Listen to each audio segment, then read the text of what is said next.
Bonjour, bienvenue dans un café des croissants version courte. Aujourd'hui nous sommes au Florida, place du Capitole, en compagnie de maître Alice Terrasse, qui est une avocate spécialisée en droit environnemental et qui défend, entre autres choses, les collectifs et associations qui sont en lutte contre le projet d'autoroute A69. Donc on va parler de croissance de la justice et de décroissance du béton.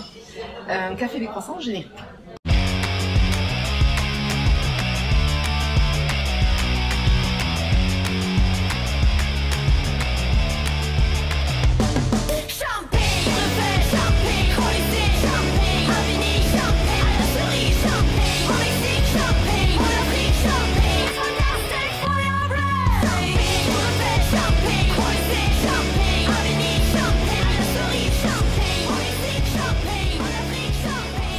Bonjour Alice. Bonjour. Et merci d'être là, merci d'être avec nous.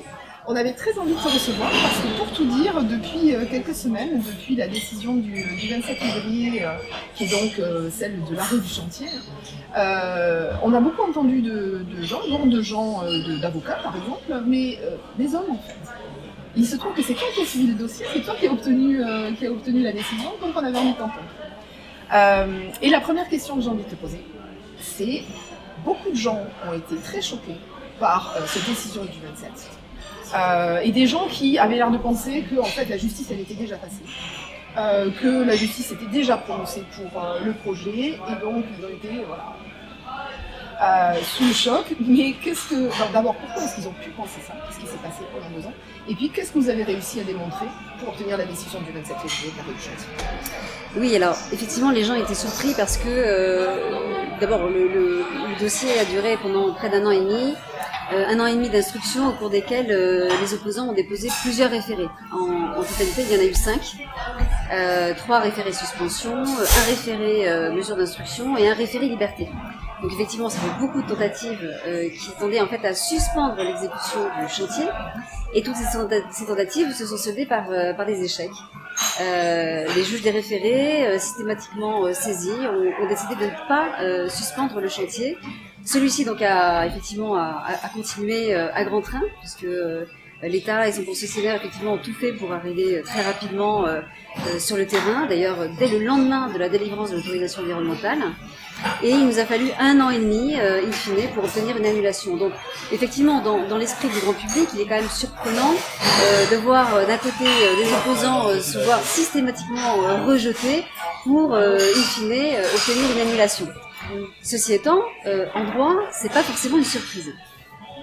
Parce qu'il ne faut pas amalgamer 2 choses. D'un côté, on avait des juges des référés qui étaient saisis en urgence d'une question donc de suspension sur la base de certains éléments qui ont finalement abouti à l'annulation, mais il n'en demeure pas moins que ces juges des référés sont là pour statuer extrêmement rapidement. Les ordonnances qu'ils rendent ne sont pas revêtues de la chose jugée, c'est-à-dire de l'autorité de la chose jugée, c'est-à-dire qu'ils n'ont pas une force juridique comme peut l'avoir une décision d'annulation. Donc, finalement, les référés ne préjugent pas du fond. Et c'est ça que les gens, peut-être, n'ont pas à l'esprit quand ils regardent un dossier comme celui-ci, bon, qui est relativement exceptionnel parce que déposer 5 référés, ce n'est quand même pas chose courante. En 1 an et demi d'instruction, c'est quand même On se posera la question, d'ailleurs, de l'exception dans ce dossier, ouais, et de ce qui est dans la norme aussi. Tout à fait. C'est effectivement des procédures qu'on n'utilise pas comme ça, comme on l'a fait pour la 69, mais à dossier exceptionnel, procédure exceptionnelle. Il n'en demeure pas moins que ce qui a été jugé, ce n'est ni plus ni moins que le droit, en toute indépendance, parce que finalement notre juge a annulé les autorisations environnementales malgré les pressions, économiques, politiques. Exactement, et surtout, et c'est peut-être le caractère un peu exceptionnel de ce dossier, en dépit de la grande avancée du chantier. Parce qu'effectivement, on est à peu près à 50% du chantier, et on va dire entre 60 et 70% des ouvrages d'art. Donc c'est quand même assez exceptionnel, et on a vu un tribunal extrêmement courageux qui a fait fi de toutes ces pressions économiques et politiques. Ouais. Alors justement, qu'est-ce que vous avez réussi à démontrer? Alors, ce que les gens ne savent pas forcément, c'est que d'abord, dans les requêtes, enfin la requête et les mémoires en réplique que nous avons présentées, nous avons eu moult arguments. Ce n'était pas uniquement la raison impérative d'intérêt public majeur, celle dont on a beaucoup entendu parler, qui est rattachée à une législation propre aux espèces protégées. Nous avons invoqué beaucoup d'arguments qui visaient effectivement à démontrer l'illégalité des autorisations. Mais il y a un argument qui a retenu l'attention du juge, sans que d'ailleurs les autres aient été examinés. C'est intéressant. Le juge administratif a fait ce qu'on appelle l'économie des moyens. Il a retenu un argument qu'il a jugé suffisamment sérieux pour annuler. Le juge s'est livré à une analyse de tous les arguments qui avaient été invoqués par l'État et son concessionnaire pour justifier la création de cette autoroute. Une justification qui doit être suffisamment importante pour déroger à la fameuse interdiction de porter atteinte aux espèces protégées. Et quand je parle de raisons suffisamment importantes, je parle là d'une impérieuse nécessité. Donc en fait, on est dans un domaine du droit très particulier, propre vraiment à cette législation, qui va bien au-delà de la simple utilité publique d'un projet. Donc quand j'entends les opposants, on sait plus pour le coup, quand j'entends les porteurs du projet et quelques députés qui effectivement se sont prononcés en faveur de prononcés et qui aujourd'hui portent le projet, ils font malheureusement une confusion en droit. Qui est de mélanger utilité publique et raison impérative. Ce que vous avez réussi à démontrer, si je te comprends bien, c'est qu'on ne pouvait pas déroger à la protection des espèces, oui. Parce que cette autoroute, ils n'ont pas réussi, enfin ce qu'ils avaient avancé comme argument en termes d'utilité publique n'était pas suffisant. Exactement, les arguments n'étaient pas suffisants. J'ai compris. Tout à fait. Et il est vrai, pour reprendre ce que tu disais, c'est que depuis le début, on sait que c'est bien cette problématique qui allait faire pencher la balance. Que l'autoroute ne désenclave pas. L'autoroute ne désenclave pas. Le gain de 23 minutes sur un temps de parcours d'une heure et demie n'est pas suffisant pour justifier cette fameuse raison impérative au sens de la jurisprudence de la Cour de justice de l'Union européenne. Et donc tout ça, on le savait. Et pire que ça, je pense, c'est que l'État et le concessionnaire le savaient également. Aussi. Il le savait tellement bien qu'au stade de l'enquête publique environnementale, cette notion avait déjà été abordée.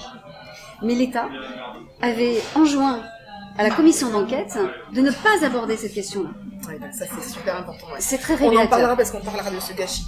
Mais je voudrais juste qu'on finisse sur ce volet juridique. Enfin, on va parler juridique évidemment, mais les prochaines étapes. Alors les prochaines étapes, elles ont été annoncées d'ailleurs par l'État le jour de la décision, à savoir donc le dépôt d'une requête en appel devant la Cour administrative d'appel de Toulouse, accompagnée d'une procédure un peu particulière qui s'appelle le sursis à exécution. Le but étant d'obtenir la suspension des effets de la première décision pour la reprise du chantier. Voilà. Le but, c'est la reprise du chantier dans l'attente d'une décision au fond par la Cour administrative. On est sur quel délai là pour un appel dans ce type de dossier? Alors, c'est très variable et c'est difficile de le savoir à ce stade. Mais on peut facilement imaginer, compte tenu de l'impact national de ce projet, de ses enjeux aussi économiques, de l'état du chantier, que la Cour administrative va y aller assez rapidement. Donc, là où dans un dossier à peu près habituel, on pourrait compter sur un délai de 1 an et demi, parfois 2 ans, voilà. Là, je pense qu'on serait sur des délais raccourcis, certainement 1 an. Comment tu abordes, alors je sais bien que tu vas pas pouvoir me répondre, mais comment tu abordes cette nouvelle phase de la procédure quand tu veux ton sentiment? Je l'aborde de manière assez sereine. On a aujourd'hui des multiples arguments qui vont dans le sens effectivement d'une annulation. Alors déjà cette fameuse raison impérative qui n'est pas une notion régularisable. Donc, admettons même qu'on nous présente la chose un peu différemment, il n'en demeure pas moins que les arguments, ils étaient dans le dossier préalable. Dans le dossier de demande qui a fait l'objet. Exactement. Ils vont pas nous inventer de nouveaux impératifs pour réaliser cette autoroute. Le gain de temps, le désenclavement, le rééquilibrage territorial, la sécurité routière, voilà à peu près. Tous ces éléments-là étaient dans le dossier, ils le seront toujours abordés peut-être différemment. On s'attend effectivement à ce qu'il y ait une forte pression peut-être du milieu économique, certainement des interventions volontaires, les entrepreneurs, le MEDEF, etc. Bon voilà, on s'attend vraiment à une salle d'attaque qui porteront nécessairement, à tout le moins au stade du sursis, sur l'urgence à reprendre le chantier. Voilà. Donc ça va être la phase effectivement déterminante parce qu'ils vont tout faire évidemment pour reprendre ces travaux. C'est vital pour eux. On a entendu le chantage à l'emploi évidemment qu'on entend déjà. C'est ça. Et j'allais justement aborder ce sujet-là parce que c'est vrai qu'on entend beaucoup de choses, énormément de déclarations depuis la décision. Je me rappelle de la une du Figaro Magazine, la France paralysée. La Dépêche qui est très pro-autoroute, il y a un édito il y a quelques semaines qui expliquait carrément que sur la foi de ce type de décision, demain on pourrait démanteler la Tour Eiffel. Et puis le ministre des Transports qui explique carrément que les collectivités ne pourront faire plus aucun travaux. Alors on rappelle que les travaux utiles, oui, c'est des travaux inutiles là, qui sont en question. Qu'est-ce que tu réponds à ces questions? Et finalement, il faut répondre.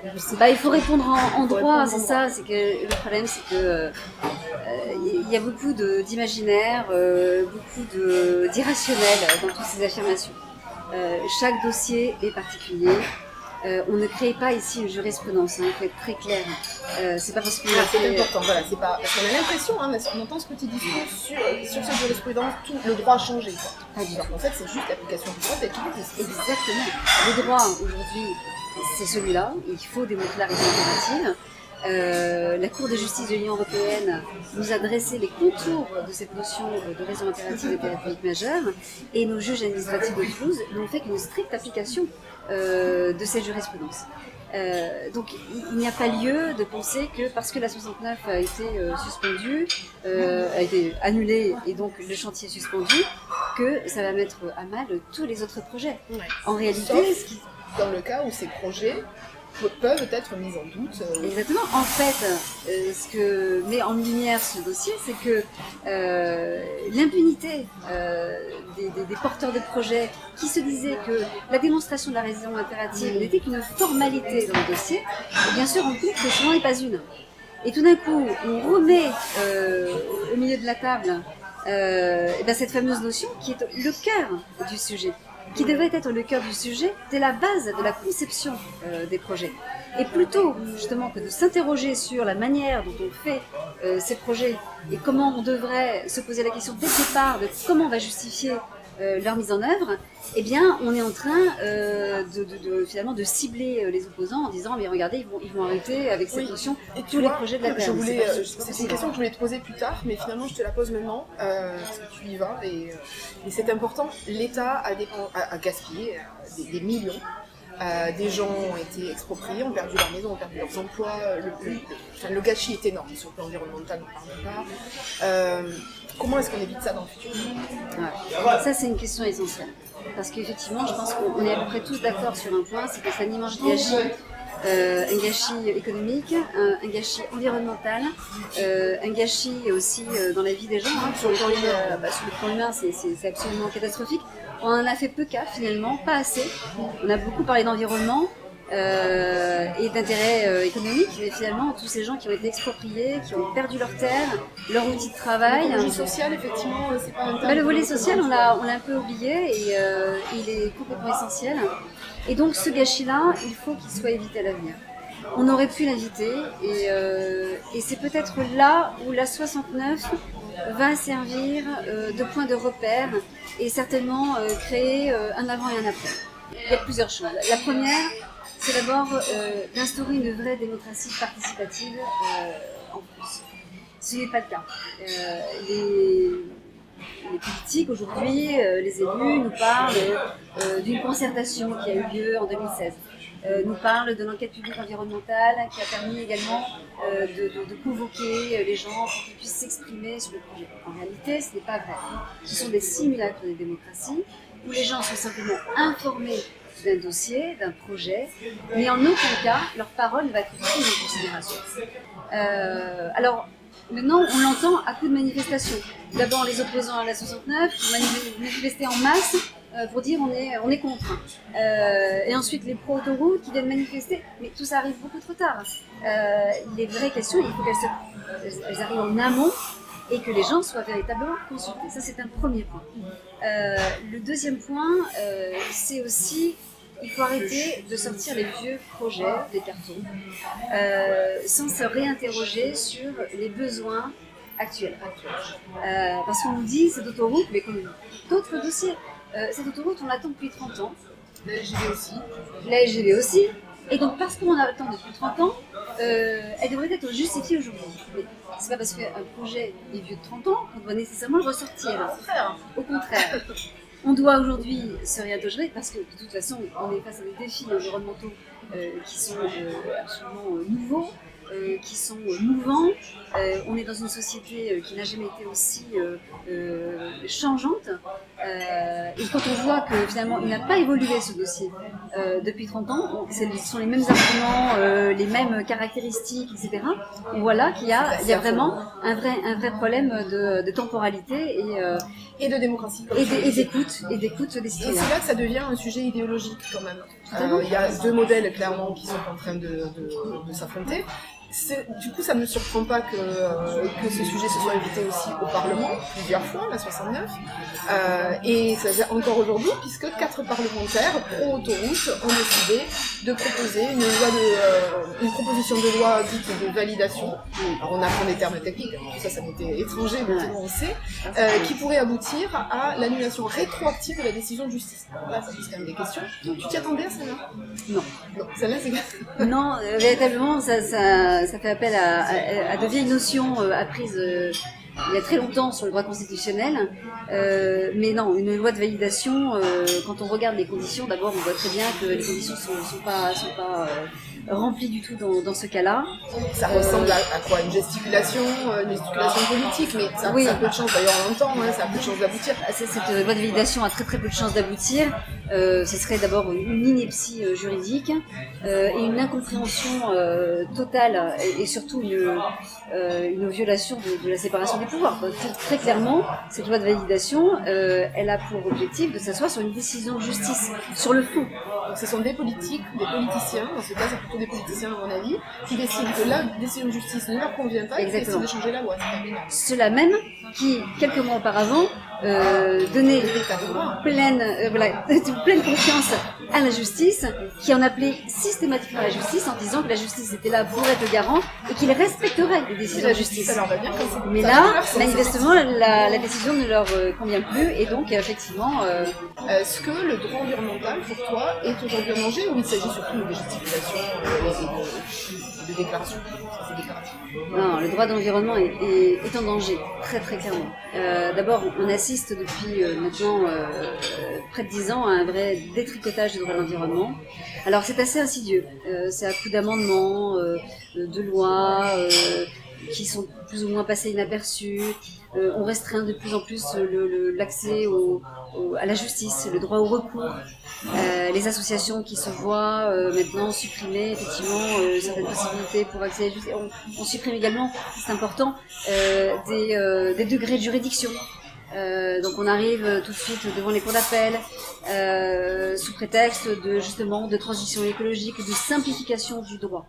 Donc c'est assez insidieux parce que la communication politique, elle est de dire en fait, c'est dans l'intérêt des citoyens de simplifier, d'aller plus vite. Et alors, cette A69, c'est là où c'est quand même très particulier, a mis en lumière ce droit de l'environnement de manière vraiment tout à fait inattendue, en tout cas de manière forte, puisqu'il a pris une ampleur nationale.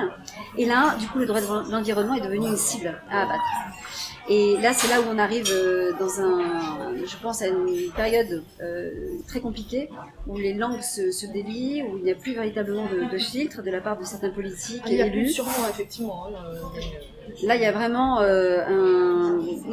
même un déni du droit. Le droit de l'environnement presque ne devrait plus exister. il est un frein à l'économie, il est un frein aux aménagements, et je dirais presque qu'il est un frein au progrès et à l'humanité. Voilà, c'est ça. Un ennemi. Alors que ça protège de quoi, le droit environnemental? Mais le droit à l'environnement, le droit, c'est là pour nous protéger, en fait. On rappelle à tout le monde. Et donc ça protège tout à fait. Le droit, effectivement, d'abord, c'est un pilier de notre démocratie, le droit, tout court. Le droit de l'environnement, il a de ça de particulier qu'il est un garde-fou des politiques publiques face à des défis que l'on connaît maintenant tous, le changement climatique, l'effondrement de la biodiversité, la disparition des terres agricoles, etc., etc. Ce droit, il nous permet un rééquilibrage entre d'un côté les intérêts bien sûr économiques qui sont importants, mais de l'autre côté aussi la préservation, la prévention des atteintes portées à l'environnement. Parce que chacun sait, et ça c'est pas juridique, c'est scientifique et ça a été prouvé, que si l'homme détruit son écosystème, à terme de toute façon, il disparaîtra avec lui.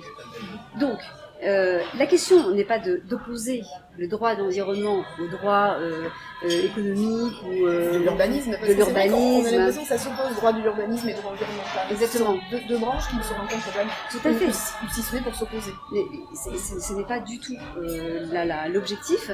Le droit de l'environnement devrait être totalement apolitique, il devrait s'inférer dans toutes les politiques publiques pour simplement faire en sorte que les décisions que l'on prend, les décisions importantes, ne parviennent pas à une destruction totale de l'environnement. Le droit à un environnement sain, équilibré, respectueux de la santé humaine, c'est une liberté fondamentale. Alors je pense que la mire de défense, c'est l'information. Il faut que les gens comprennent d'abord que le droit de l'environnement, il existe. Il y a beaucoup de gens qui ne savent pas qu'il y a même des juristes ou des avocats spécialisés en droit de l'environnement. Il faut informer sur l'utilité de ce droit et leur permettre de se réapproprier et de s'approprier ce droit. D'ailleurs, tu l'as évoqué tout à l'heure, effectivement, des gens se sont penchés sur les dossiers et bien souvent deviennent des experts en droit de l'environnement. Donc d'abord, il faut arrêter de penser que le droit de l'environnement est à ce point technique qu'il est inabordable. Inaccessible. Je pense que ça devrait faire partie d'un réflexe. Les gens devraient se dire, à partir du moment où il y a des projets d'aménagement, bon, c'est peut-être très bien pour l'économie locale, mais comment notre environnement a été préservé aussi. À mon avis, c'est une absolue nécessité que les gens, effectivement, aient son impact. Est-ce que, pour revenir à la 69, à qui appartient le territoire du chantier aujourd'hui? Est-ce qu'il faut attendre la décision d'appel pour le réinvestir? Parce qu'en fait, il y a des gens qui ont des projets, et il y a des projets qui sont plutôt enthousiasmants. On peut parler de Notre Voie, par exemple. Donc, Notre Voie, c'est le projet alternatif à l'autoroute, qui est un projet extrêmement construit, qui est porteur de dynamisme, aussi sur le plan économique et sur le plan social, et plutôt, on parle d'apaisement. Est-ce qu'on doit attendre la décision d'appel? Comment est-ce qu'on dépollue ce sol ou ces cours d'eau qui ont été pollués? Comment on répare? Et j'ai envie de te dire, ça fait plein de questions là du coup, mais comment aussi on peut... Enfin, moi, qui va payer? Et est-ce que le NGE ou Atosca qui ont participé au massacre peuvent être mis à contribution? Alors, est-ce que ça, tu peux avoir des réponses déjà ou... Alors déjà, on va prendre une des questions. Est-ce qu'on doit attendre ou pas que la justice ait définitivement tranché? Bien sûr, d'un côté comme de l'autre. Je pense que d'un côté, il serait inutile de penser qu'on peut poursuivre un chantier tout en ayant une épée de Damoclès sur la tête, en sachant pas ce que effectivement, la justice va définitivement trancher. Et de l'autre côté, donc de l'autre côté des opposants à la 69, avant de s'emparer des alternatives, avant de replanter, il faudrait effectivement attendre la décision de justice. On est effectivement, toujours, il faut avoir ça en tête, dans un état de droit, et le droit va être dit par les juges. Donc ça, c'est un premier plan. Si définitivement les autorisations devaient être annulées. D'abord, il faut savoir qu'aujourd'hui, le chantier est confié au concessionnaire, Atosca. Mais les parcelles expropriées appartiennent à l'État. Donc, on est dans aujourd'hui une responsabilité partagée. Atosca a l'obligation de mettre en sécurité le chantier, et l'État, pour l'instant, reste propriétaire des parcelles dans l'attente de la suite.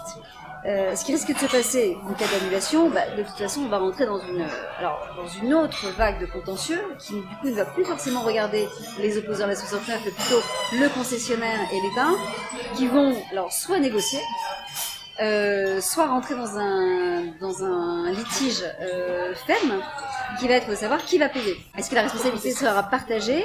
Moi, de mon point de vue, il est tout à fait simpliste de penser que les contribuables vont tout payer. Non, je ne pense pas. La faute sera certainement partagée. D'ailleurs, il faut savoir que Atosca a commis bon nombre de fautes dans ce chantier, dans le cadre de ce chantier. Il faut quand même rappeler qu'on est à plus de 18 mises en demeure. Si on doit simplement se positionner sur la question de la légalité, on voit très bien que, alors qu'il se disait être quand même un concessionnaire exemplaire et qu'elle allait presque faire une autoroute verte, non seulement une autoroute n'est pas verte, mais en plus les conditions du chantier sont absolument abominables. Ce qui pourrait donc donner des billes à l'État pour faire en sorte exactement, qu'il paie tout à fait, parce que ce qui devait être fait n'a pas été fait. Les mesures compensatoires qui ont été vantées n'ont toujours pas été mises en œuvre. On n'en connaît même pas encore tout à fait les contours alors que le chantier est très très avancé et que c'était justement une condition de l'autorisation environnementale de connaître les mesures compensatoires. On nous avait fait aussi des annonces d'ajout de mesures compensatoires qui n'ont jamais eu lieu. Enfin, voilà, donc je pense que c'est le problème aussi des concessions. C'est qu'à un moment donné, l'État, ne souhaitant pas justement trop investir et trop dépenser d'argent public pour un projet, confie à un concessionnaire qui a les mains libres et qui va aller très très vite. En tout cas, jusqu'ici, on a l'impression qu'ils faisaient finalement, enfin en tout cas ils avaient le sentiment certainement d'une impunité. Mais complètement. On découvre des choses. Et là, Mediapart vient de mettre en lumière le fait qu'ils auraient dissimulé une quantité invraisemblable de matériaux au moment de l'appel d'offres. Donc même là-dessus. Oui, même le contrat de concession semble être. Littéralement tous les jours. Ouais. Une dernière question, je pense à moins que quelqu'un ait une question autour, mais j'avais une question pour savoir si. On a parlé d'une autre voie tout à l'heure. Et je voudrais savoir si toi personnellement, tu crois qu'il y a une autre voie possible. Oui, bien sûr, une autre voie est possible, c'est évident. De toute façon, la voie dans laquelle on s'est engagé avec ce chantier, de toute façon, aujourd'hui paraît inacceptable du point de vue de la légalité, du point de vue du projet de société qui s'impose à nous. Donc oui, une autre voie est possible, elle est même nécessaire. Les opposants à la 69 ont beaucoup d'idées à ce sujet-là. Ils proposent une autre société possible avec justement l'aménagement de cette véloroute qui paraît et tout autour des points quand même d'activité aussi. Exactement, et totalement. C'est pour ça que l'environnement n'est pas opposé au développement. Au contraire, ça peut être quelque chose de fabuleux pour ce territoire. Vraiment, Alice, je te remercie beaucoup d'avoir été avec nous.